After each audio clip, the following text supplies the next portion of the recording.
If you are anything like me, you are somebody who kind of just deem themselves as being incapable of living their life, kind of how neurotypicals live, dreaming the same dreams as neurotypicals do. I always base myself off of someone like a little hermit crab, someone who didn't want to leave their house, someone who was extremely comfortable with staying in the indoors. And while I completely do find comfort being in my little routine, being inside, there is a part of me that, of course, wanted to know what the world is all about, what people find enjoyable, particularly about traveling. If you don't know me, I am somebody who within the last 8 or so months of her life picked up and moved from New Zealand to Canada.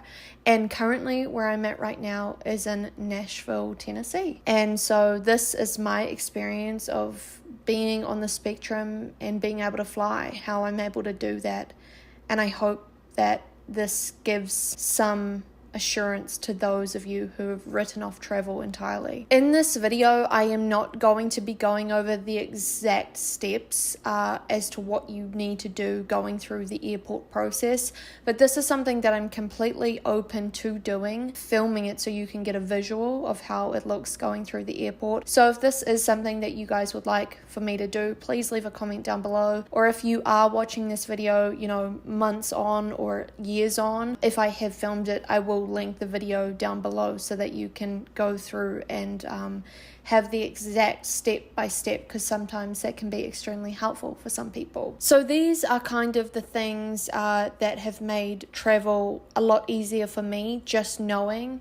And so I thought I would go through that. Obviously, days before you're actually going on the trip, some of the things that are helpful for me is packing. Packing 2 days beforehand can be really, really helpful because it gives me a day if I have forgotten something. And I hate that really awful feeling. I often experience this, like that feeling as though you've forgotten something. And so the day before kind of gives me the room to decide if I have forgotten something or not. If you also are someone who needs a list and can't just go off of what they think they need from their head, I will leave a link down below to a list that can be particularly helpful. Of course, I always recommend sensory things. I always carry a fidget ball, baby wipes, noise cancelling headphones.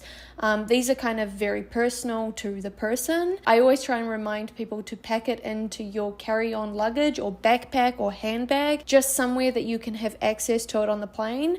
Sometimes in the craziness of packing, we can put things in our big suitcase and then that gets checked in and goes to the destination, and we don't have the access to it when we need it the most, which is in the busyness, the hustle and bustle of airports and planes. So something that I have learned only through doing the travel, and I don't think you kind of know these things unless you do it, is filling out forms when you are flying international. For example, in the time that I've been living in Canada, I've been flying between Canada and the United States, and both require different forms in order to have, the entry declaring things. There is not one form or one app, as annoying as it is. Every country has their different ways of doing things, which is why the uncertainty of all this and not knowing can be so difficult for autistic individuals. What I do want to say is it's okay if you don't know what these forms are. As you go through the process of the airport, you will fill out these forms just in the natural step by step. What happens next, onto the next, onto the next. Somewhere along that process, you will fill out these forms. But what that does mean is sometimes you can be waiting in queues. Security lines, they can be really, really busy. And for someone like me who has a really hard time with people being behind me, I just hate close confines of people. I try to avoid that. And so I tend to fill out these forms on my phone. So for anyone that is wanting to travel to the States or anyone that's wanting to travel to Canada, these are the two apps that I use. They are two separate apps for each country, and you just go through it. It's a pretty basic guidelines. It's just declaring things that you might be bringing into the country or how long you intend to stay here, your passport, things like that. Again, as I said, you can do these in person in the airport, but I tend to just go ahead and skip those. When I complete the forms on the app, it basically gives me a receipt, so then I can show the person, or I can show the machine the barcode that I have filled this out, and that's kind of the process of how that works. Of course, if you are not going to either of these countries, every country has their own ways of doing things, as I said, which can make it incredibly confusing. And what I have found to be the most helpful thing, this is where technology is becoming such an amazing thing, is use ChatGPT. Let it be your best friend. It is basically, for those of you who don't know, an AI platform that basically can answer any type of question you may have, write essays. So if I was wanting to travel back home to New Zealand, I could type in this question on ChatGPT: is there an app I can use to avoid filling out forms when I enter into New Zealand? And most of the time, not 100%, but a lot of the time, ChatGPT will get it correct. It will have an answer somewhat like this and give you the information that you need to know. So if there's a country that you go to, just replace the country and see what ChatGPT has to say. Now, we come to the part of the video that I want to have a big focus on because I think it is the most important thing for someone who is autistic. The Sunflower Lanyard. So for those of you who don't know what the Sunflower Lanyard is, this is basically what it looks like. It is for hidden disabilities. This includes autism, PTSD, hearing loss, and I think vision loss. I think there are a few other things that come under it, but again, when you apply to get one, I don't think, in my experience anyway, you don't have to provide documentation that you have any of these things. You can just apply for it if you believe that it's something that you could benefit from. It is designed to be subtle enough for people that don't have hidden disabilities. They wouldn't even think anything of it. They just think that you're wearing like your house keys or something like that around your neck. But for the staff that have been trained to look out for it, they will know exactly what it is. So where to get the Sunflower Lanyard? Well, in my experience, what I found is I just went onto the airport's website. So at the time when I applied for it, I was flying out of Air New Zealand. I just typed in Air New Zealand and I had a look at their accessibility tab on their website. If you are still unable to find anything on the airport's website, I would go and send an email to customer service, or if you don't want to do that, again, ChatGPT can be your best friend and you can just ask ChatGPT blankly, does this airport cater to the Sunflower Lanyard? And you can get a better idea there. They are free, or my experience is that they are free, and you don't kind of need to go through a full questionnaire, because the fact is, if you're looking into it, you believe that you need assistance or people to know that you have a hidden disability, they're just going to give it to you. So the biggest question, how does it help? How does it make the airport experience that much better? Well, my first experience was when I was flying from New Zealand to New York, and I was flying with Air New Zealand, and I can say, this was the first big flight, major flight, 16 hours that I was doing without my parents. It was going to be a massive one. And so for me, I had no idea if this was going to work. I didn't really know how to navigate an airport, and I think this is such a big thing that autistic people, neurodivergent people go through, is if they didn't grow up going on planes, if their family did not have the money to take them on trips, then you definitely won't be familiar with the airport process, because if you haven't done it, how would you know? I was definitely in this boat, I really had no idea. And so as soon as I put the Sunflower Lanyard on in the airport in New Zealand, immediately staff were asking me if I was okay, did I need any help? And of course, I didn't even know the first step of what I was meant to do. I have a suitcase in my hand, I've got my backpack on my back. What now? Where am I meant to go? What am I meant to do? And I pretty much just said that to a staff, this is my first trip, I don't know what I'm meant to be doing. They can see why I wouldn't know what I'm doing. They can see that I'm going to be overwhelmed because I'm wearing a hidden disability lanyard.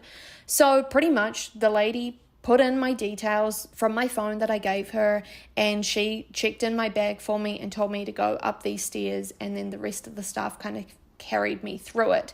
I was able to go through the process pretty smoothly. As soon as I hopped on the plane, the air hostesses were like, if you need any assistance, please let us know. And it's just kind of nice that people are aware that it may not be a comfortable environment for you. For me anyway, that's what I found. So this second time that I wore it was the trip from Toronto to Nashville, and up until then I hadn't been using the Sunflower Lanyard on any of the other trips because I just believed that this side of the world did not cater to that. This time around I flew with Air Canada. Very recently they've had a big emphasis on training the staff around the Sunflower Lanyard and having family days with autistic children so that the airport process doesn't become something that it was for me. It doesn't feel as daunting and they kind of know the step-by-step process. And so I wanted to kind of test this out, and this was the first time that I was testing the Sunflower Lanyard out on this side of the world. I think immediately what I feel when I wear the Sunflower Lanyard is a little bit of a fraud. And what I mean by this is people immediately assume when you're wearing this that you have kind of higher support needs than what I actually have. I could see that people were, with like a few minutes of interacting with me, they were trying to work out what my issues were as such, because I do present very high masking. And so yeah, my thoughts are like, I know that you don't see that I'm struggling, but I know that I am. I think if you are high masking presenting and you do live a life that's, you know, quote unquote neurotypical and normal, you might feel like a little bit of a fraud wearing something like this. But I just want you to know that this isn't true. I wrote this down. If the thought of navigating the airport and flying is bad enough that you don't want to continue, you have every right to wear this lanyard. Flying in airports are not meant to be hell. They're meant to be accessible. So my first experience of going through security and customs within Toronto, the Toronto airport, of course this varies across, you know, every city of every country, it allowed me to get things wrong, to get lost, and to be able to comfortably ask for help. It's really nice because, you know, sometimes hearing instructions can be really quick and fast paced, and a lot of the time I'm trying to pretend like I know what I'm doing. So I guess what the Sunflower Lanyard does is it gives me the pass, the right to kind of ask them to repeat, or if I still can't get it, ask them for directions. And they're really happy to do that. I could see that they were wanting to help me with this lanyard, and they understand immediately. The amazing thing was I got to go through a quiet security line, and the guy talked me through the entire process. Even though it was something that I have done before, you know, he helped me with the bins. He told me exactly like what I needed to do, and there wasn't this like pressure of hurrying or holding someone up behind me. He was just quietly talking me through the experience, and I even got to like have a laugh with him, which how many times can you say that you've been able to laugh with the people doing security, because their jobs are so high pressure and intense. You know, they're seeing so many people and getting people through the line as quick as possible to do their job. The other amazing thing is I got to pass through the custom lines with like only a handful of others. I think something that I always feel, and I think a lot of people experience this, is I always feel that I look really nervous and really suspicious. Like, oh my gosh, do I suddenly have drugs in my suitcase? Like, what if someone planted it? And it was so amazing because if I looked nervous, if I stumbled over my words, they immediately knew why. Their first thought wasn't that I was going to, you know, smuggle some drugs in. So once I pass through all of those things and I get to my gate, I found my gate, something that I really do need for my brain is I need to be near the front. I need to be near the front desk so that I can hear the announcements quite comfortably. I'm not having to compete with lots of other people around me, and I can also see if something changes and be at the ready.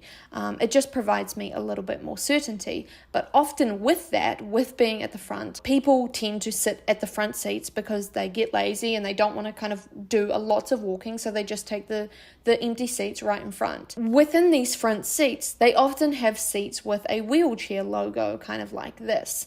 And my literal thinking brain has always assumed what this means is people with physical disabilities are only the ones that are allowed to sit on these seats. What I now realize, and what I have now been told, is that this also extends to people with hidden disabilities. So if you are wearing this Sunflower Lanyard, you are entitled to sit at these seats. Of course, if there is somebody with a physical impairment and there are no seats around, it might be in their best interest to give up your seat and just stand. But of course, you are entitled to have that seat. Now, this next part was rather life-changing for me, and rather than telling you about it, I'm going to show you exactly what happened so that you can listen to how this went.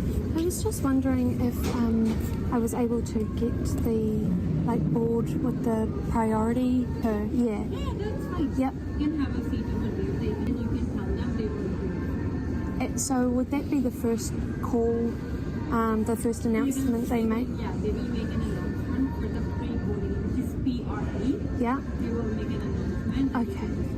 Perfect. Basically, if you aren't sure what's happening within this situation, I got to ask for priority boarding. Basically, for those people who may need more time, whether that be a physical impairment or a hidden disability, they get to board the plane before anybody else. Even if you've got like the first class seats, you get to be the one to board the plane first. And this was fucking life-changing for me. I was one of 3 that was able to board the plane. And what this allowed me to do is, get my bag under the seat. I wasn't having to ask someone to get out of their seat and feel like I'm holding up the line. It's always very, very stressful when you feel like you're being perceived. I didn't have to compete with that. I just got to comfortably find my seat, put my bag under the chair or my suitcase up in the overhead locker. I got to pull out the things I needed, like my squishy ball. I got to take off my coat, and I got to soothe myself because I am a nervous flyer. So this is another thing that you have the right to do. I don't think that I will ever fly without the Sunflower Lanyard. It is becoming something that is changing people's lives, and I, for one, am someone who it's changing the life for. But of course, I want you to keep in mind that not every airport recognizes the Sunflower Lanyard, and it also applies differently for different cities of an entire country. When I was in New York, they did not recognize it at all. It was invisible. But then when I flew to Nashville, there were, signs saying if you need to get your Sunflower Lanyard, come down to level 1. It was really, really amazing. This isn't ideal at all, and this kind of defeats the purpose if one place acknowledges it and one place doesn't, because this isn't creating accessibility. But I think that we are heading in the right direction. I know this isn't perfect, and we certainly don't live in a perfect world, but do your research is all I'm saying. You do have the right to wear the Sunflower Lanyard, no matter how high masking you are or not, no matter if you need a wheelchair or not. You know the struggle that you go through, and if thinking about navigating the airport causes you extreme anxiety, to the point that you just think it's far easier staying home, it doesn't matter how much people think that you're not struggling, you are entitled to it. And I just wanted to point that out to you. Of course, if you guys would like for me to take you through the entire airport process so that you can watch somebody do it, I would be more than happy to do that. Leave a comment down below, or you can send me a message on my social media. I create lots of neurodivergent content for you guys, so I always leave my social medias down below. Thank you so much for watching this video, and really believe in yourself. You deserve this. You deserve to see the world in a way that everyone else does. So yeah, good luck, and I'll talk to you soon. Bye.